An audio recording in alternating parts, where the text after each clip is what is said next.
नमस्कार. देवश्री किचनमध्ये आपलं सर्वांचं स्वागत आहे. प्रथम तुम्हा सर्वांना दिवाळीच्या खूप खूप शुभेच्छा.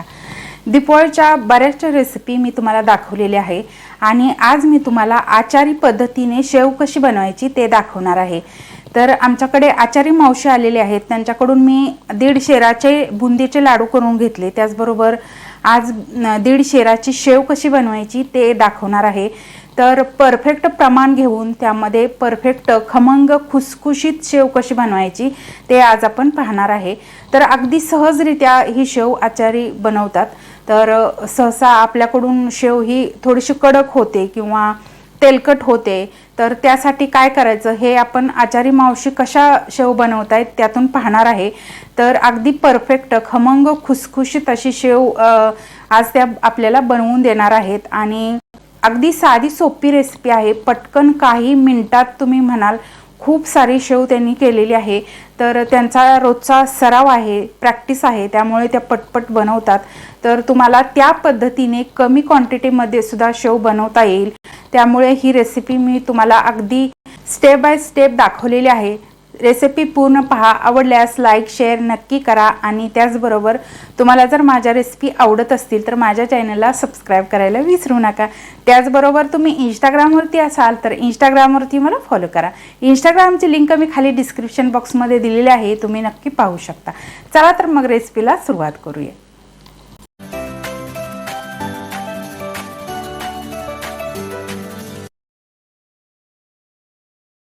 आचार्यन मावशी आपल्याला 1.5 शेराची शेव करून दाखवणार आहेत. 1.5 शेर म्हणजेच 1.5 किलो इथं रेडीमेड पीठ घेतलेलं आहे. तर इथे मी हिरा बेसनचा वापर करते. हिरा बेसनमुळे शेव खमंग आणि खुसखुशीत तयार होते. तर त्यांनी चवीनुसार मीठ टाकलं. आता त्यामध्ये थोडासा हिंग घालतायत. हिंग पावडर वापरायची आहे, त्यामुळे शेवला अगदी विकतच्यासारखी चव येते. तर खमंगपणा येतो, त्यासाठी हिंग वापरायचा आहे.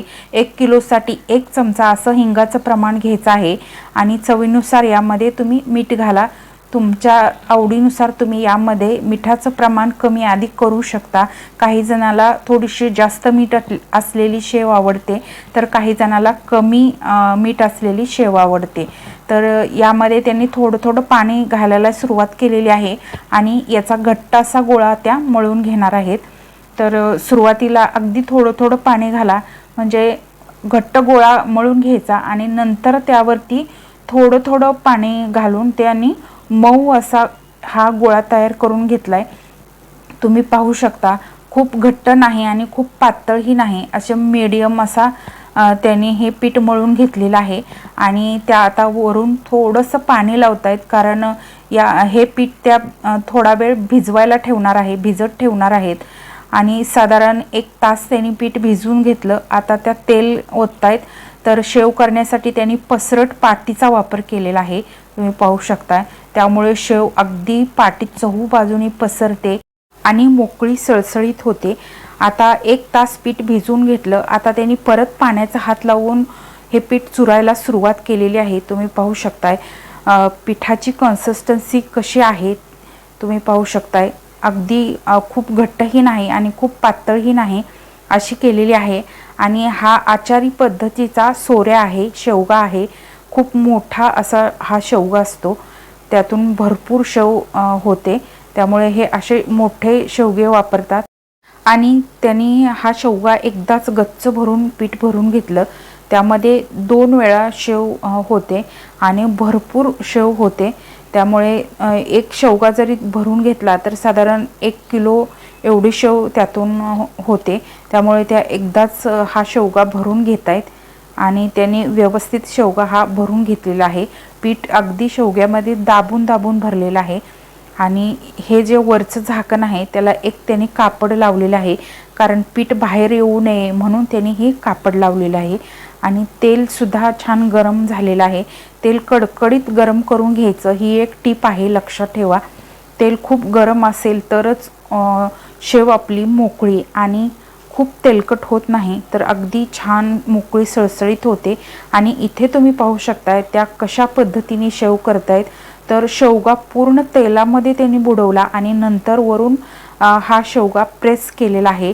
त्याला आट्या आहेत वरच्या बाजूने आणि तुम्ही पाहू शकताय शेव अगदी मोकळी सळसळीत पाटी गच्च भरून त्याने सोडलेली आहे आणि त्या आता थोडीशी तळल्यानंतर त्या दुसऱ्या बाजूनी पलटून घेत आहेत। तर ही आचारी पद्धत आहे। एकदम खूप साऱ्या मोठ्या क्वांटिटीमध्ये त्या शेव बनवतात, त्यामुळे अगदी सहज त्या शेव बनवून जातात।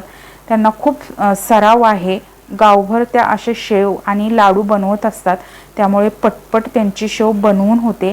आपल्याला एक जरी शेवगा करायचं म्हटलं तर आपण दमून जातो, पण त्या अगदी सहजरित्या हे काम करतात। आणि आता तुम्ही पाहू शकताय असा लालसर रंग आलेला आहे आणि खूप अशी कुरकुरीत क्रिस्पी शेव तयार झालेली आहे। तुम्ही पाहू शकताय केवढी शेव त्यांनी एकदाच बनवून घेतलेली आहे आणि तेल पूर्ण निथळून घेतलंय आणि त्यांनी पाटीमध्ये घातलेली आहे आणि अशाच पद्धतीने त्यांनी सगळी शेव करून घेतलेली आहे। मी तुम्हाला परत त्यांनी शेव कशी पाडली ते दाखवते। तर पूर्ण शेव पहिली काढून घ्यायची आहे तेलामधली आणि आता त्यांनी परत शेव पाडायला सुरुवात केली। तुम्ही पाहू शकताय इथे एकदम बारीक अशी शेव तयार झालेली आहे, अजिबात तेलकट दिसत नाही। तर त्यांनी परत दुसऱ्या वेळेस तुम्ही पाहू शकताय पूर्ण शेवगा हा तेलामध्ये बुडवलाय आणि नंतर त्या वरून प्रेस करतायत। तुम्ही पाहू शकताय आणि शेव ही पूर्ण पाटीमध्ये पसरलेली आहे। तुम्ही पाहू शकताय एकदम मस्त, अगदी मस्त सोप्या पद्धतीने त्यांनी सगळी शेव काही मिनिटांमध्ये तयार केलेली आहे। आपल्याला जर घरी 1.5 शेराची म्हणजेच 1.5 किलोची शेव करायची म्हटलं तर अख्खा दिवस जाईल, इथे त्यांनी काही मिनिटांमध्ये करून काढलेली आहे। तुम्ही पाहू शकता किती सुंदर एकदम बारीक अशी शेव तयार झाली। अशा पद्धतीने त्यांनी सगळी शेव करून घेतलेली आहे। तुम्ही पाहू शकता खूप सारी पाटी गच्च भरून शेव आपली इथे तयार झालेली आहे। ही आहे 1.5 किलोची शेव म्हणजेच 1.5 शेराची आणि तुम्हाला मी थोडीशी हातामध्ये घेऊन तोडून दाखवते। एकदम कुरकुरीत क्रिस्पी शेव आपली तयार झाली आणि तेलकट अजिबात झालेली नाही। तुम्ही पाहू शकताय माझ्या हाताला सुद्धा पाहू शकता अजिबात तेल लागलेलं नाही आणि मस्त अशी शेव त्यांनी आपल्याला काही मिनिटांमध्ये करून दिलेली आहे। या पद्धतीने तुम्ही थोड्या क्वांटिटीमध्ये, कमी क्वांटिटीमध्ये घरच्या घरी बनवू शकता। अगदी सहजरित्या ही शेव तयार होते। तर या शेवमध्ये 3 प्रकार असतात। एक म्हणजे एकदम बारीक नायलॉन शेव त्याला म्हणतात, ही आहे 2 नंबरची शेव आणि याही पेक्षा थोडीशी मोठी शेव असते। तर मी 2 नंबरची शेव करून घेतलेली आहे। खूप बारीकही नाही आणि खूप मोठीही नाही, दिसायलाही सुंदर दिसते, पाहता क्षणी खावंसं वाटतं अशी ही एवढी शेव खमंग आणि खुसखुशीत तयार होते। या पद्धतीने तुम्ही नक्की करून पहा, तुम्हाला नक्कीच आवडेल। ही रेसिपी तुम्हाला कशी वाटली किंवा हा व्हिडिओ तुम्हाला कसा वाटला ते कमेंट करून मला नक्की सांगा। या रेसिपीला लाईक करा, शेअर करा, त्याचबरोबर तुम्हाला जर माझ्या रेसिपी आवडत असतील तर माझ्या चॅनलला सबस्क्राईब करायला विसरू नका। त्याचबरोबर बेल आयकॉनवरती क्लिक करा, म्हणजे मी जेव्हा जेव्हा माझ्या रेसिपी अपलोड करेन तेव्हा सर्वात आधी त्याचे नोटिफिकेशन तुम्हाला मिळेल। धन्यवाद।